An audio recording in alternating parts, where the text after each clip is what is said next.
Right. Now, the first thing you got to know about digital banks is that the word banker is very regulated.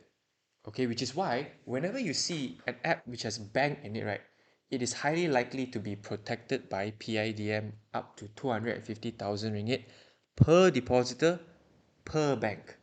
It's not like you use 6 of these apps and the total protection is 250k. No, it's 250k protection in public bank, another 250k protection in Maybank, another 250k, so on and so forth. Okay, you guys get the idea. Which is why PIDM protection is such an important feature or such an important protection for quite a few people. And if you look at the counterparts, right, like Cash Apps, Versa, Stashaway, Touch and Go e-wallet, ASB, ASM, which is the My ASMB app, everything within the My ASMB app, it's not protected by PIDM. Now, this includes Mumu as well. Even though their investments are considered as low risk, if in any case these companies they fail, they are not responsible to reimburse any amount to you. Whereas when it comes to digital banks, right, if they fail, which is highly unlikely, in Malaysia, we are highly services based and our financial sector is quite resilient. But worst case scenario, if the bank fails, then because of this PIDM protection, that bank has the capability to borrow money from Bank Negara Malaysia, or basically taxpayers, in order to reimburse back depositors. Now, with that said, here is the current salary flow, my current salary flow. So my salary comes in through Maybank. Immediately, I will send almost all of the money to these few apps. I only leave about 1 ringgit in my Maybank account at all time. That's the minimum balance to maintain. Well, because Maybank itself, they're not paying you any profit, right? So why keep your money over there and let inflation eat it away, right? So for AEON Bank, it's my main spending account. I've been using it for close to 1.5 years right now. It's an amazing digital bank. Touch and Go e-wallet is next because these days we are paying for e-wallet for pretty much, we're paying through e-wallet for pretty much everything anyway. So you might as well have some money in Touch and Go. And the Go Plus feature allows you to earn 3.2 to 3.3% per annum. Not bad. It's quite okay lah. And the remainder, my savings to be exact, I save about 15 to 20% of my pay. And whenever my emergency funds, they are not to my threshold, which is 6 months of my income, then I will funnel it to Ryt Bank. If there's any additional units in ASM, sometimes I will funnel it to ASM as well.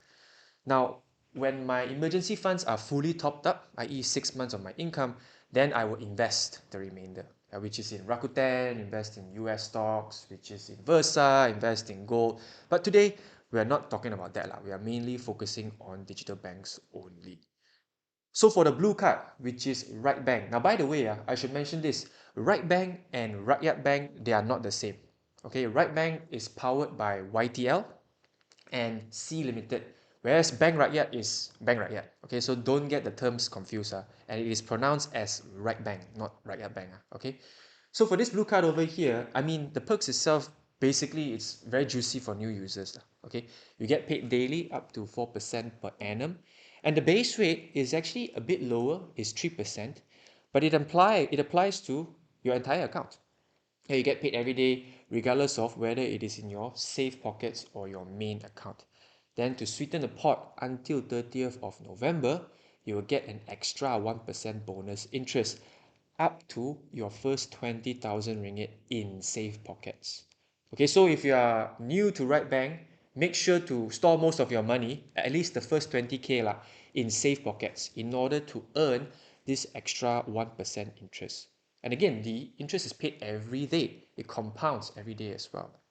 So next is you also get a 1.2% unlimited cashback for overseas spending. This is quite a juicy deal, and it may just be the best travel card in the market right now. But previously, before Ryt Bank, you asked me 2 months ago, what is the best travel card?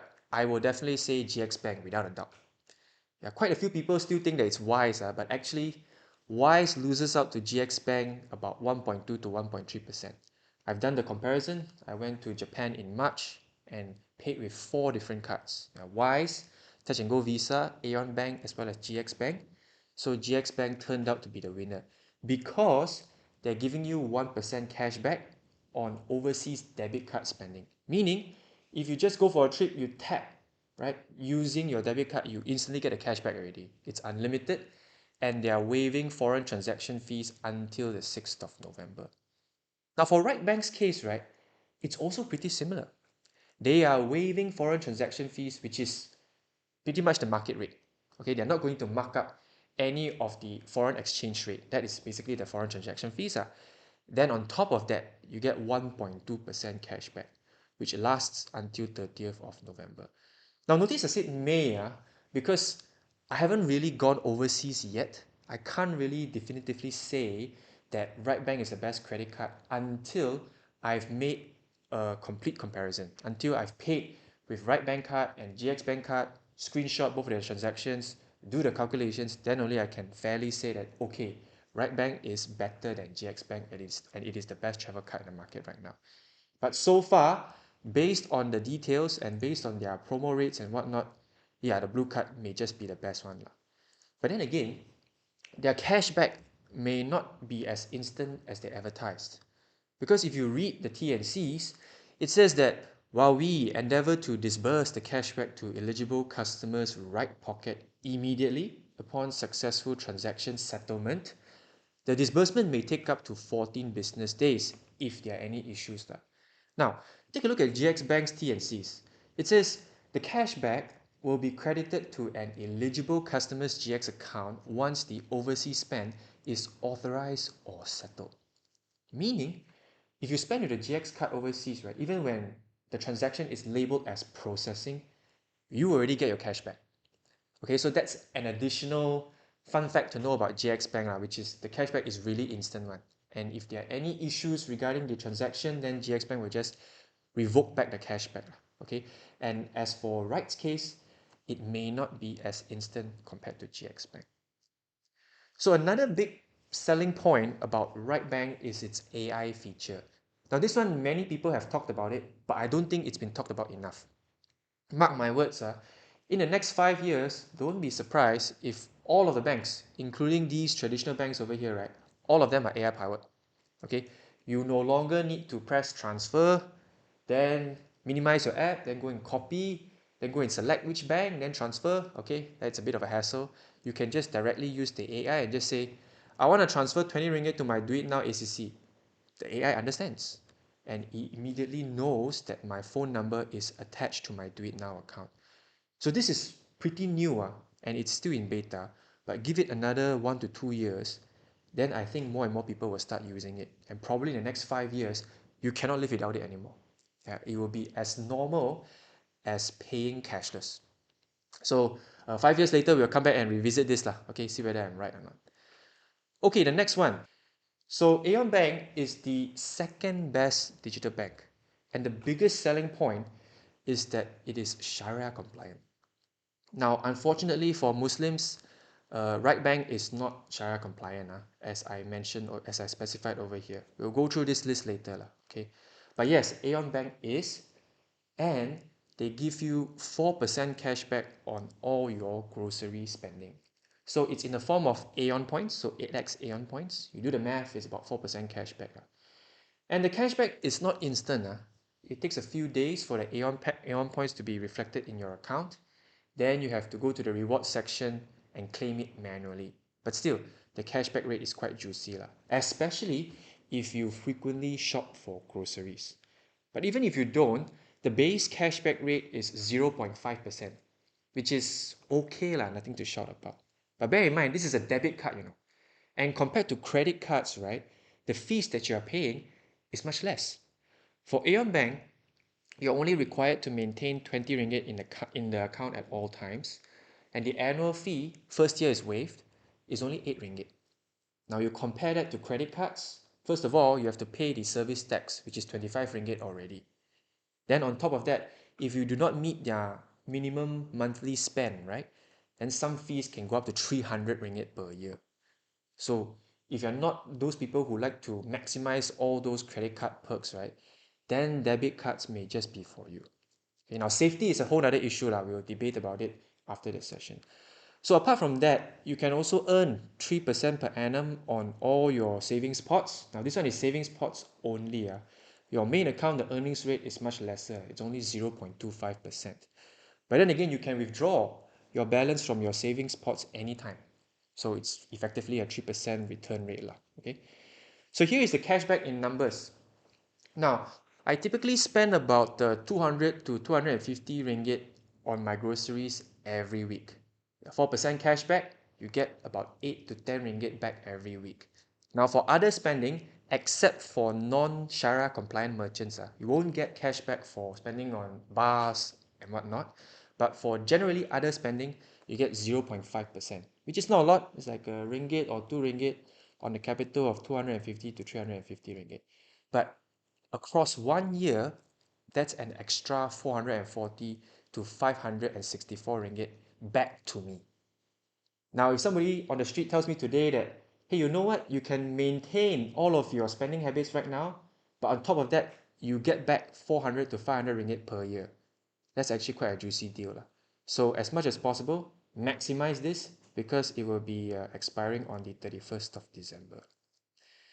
Now, one other thing that people don't really talk about when it comes to digital banks is savings pots.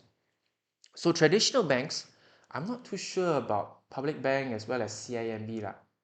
They don't really support savings pots, right?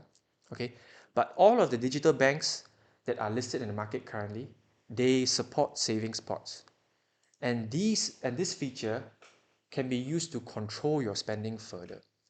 So for me, what I do is every month I allocate a savings pot for that month's spending. Like right now, I'm saving for October. Okay, down over here is September spending. I'm already starting to spend it. So the limit that I set for myself is 2,000 ringgit. Meaning, if I start to get low on my balance in these savings pots, I know that I'm already spending too much for the month.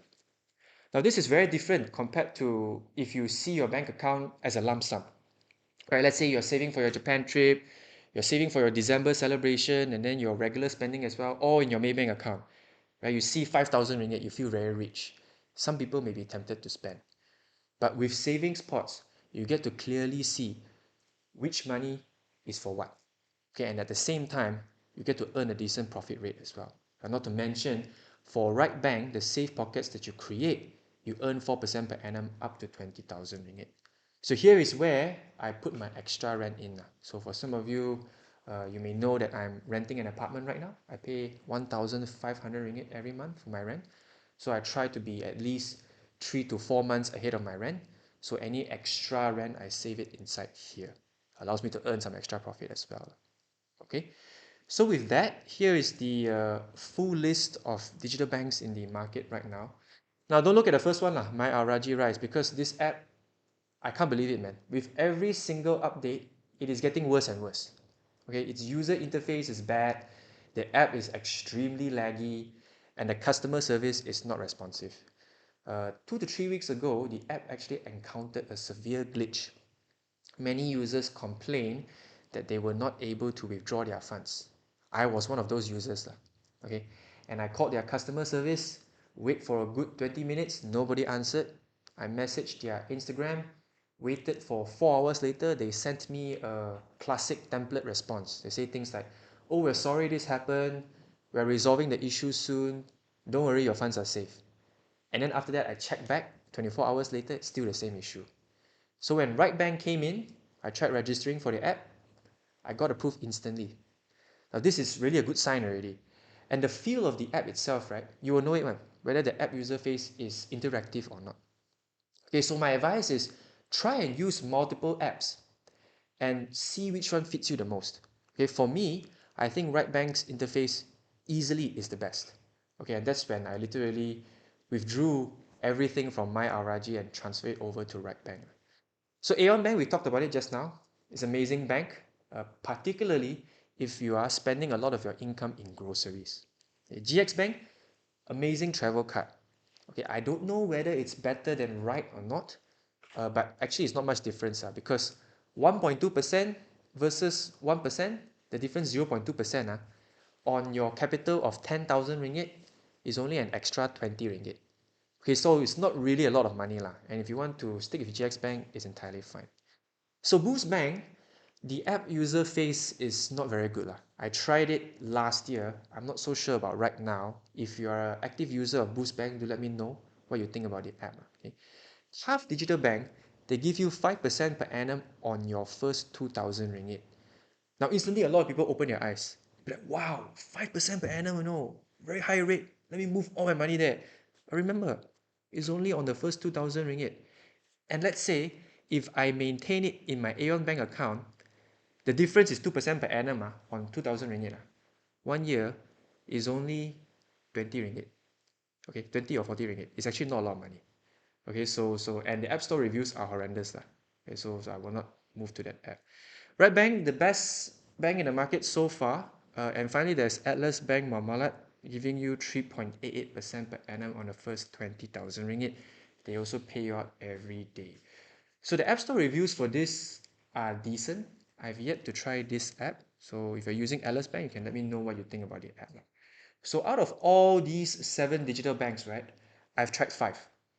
Except for CAF, except for Atlas Bank, I can tell you the best so far is Ryt, AEON Bank, and the third one is GXBank.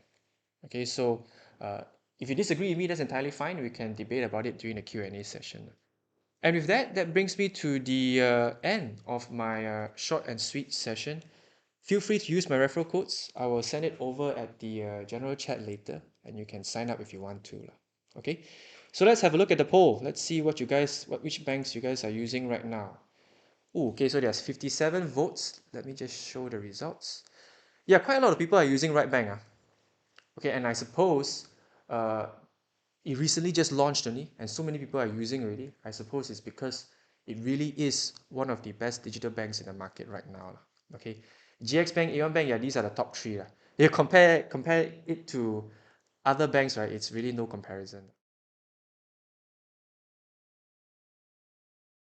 So we have one from CY. It says, AEON Bank, is it suitable for East Malaysia users as there is no AEON Mall over here? I think definitely.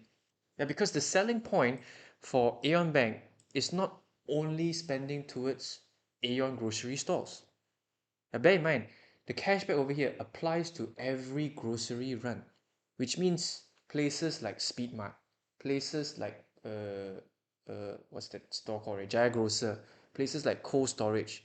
As long as it is classified as a grocery supermarket or hypermarket, right, you will get the 4% cashback. That's number one. Number two, you will earn profit across all your savings pots. 3% per annum. Honestly, it's quite good when you compare that to traditional banks, which are paying you nothing, or for Maybank's saving account case, they pay you 0.05 to 0.2% per annum. So previously, like 2 to 3 years ago, before the existence of GXBank, AEON Bank, or whatnot, I was using Touch and Go to grow my money. Then after that, with these digital banks over here, plus they give you PIDM protection, right? I think the move for me was a no-brainer. Okay, and I have never regretted since that. Okay, so and there's so many in the market, right? And each of these digital banks are trying to compete for customers, which is a good thing for us, right? Because for them to remain relevant, right, they have to make sure that that their promotions are always good, their user interface is always interactive.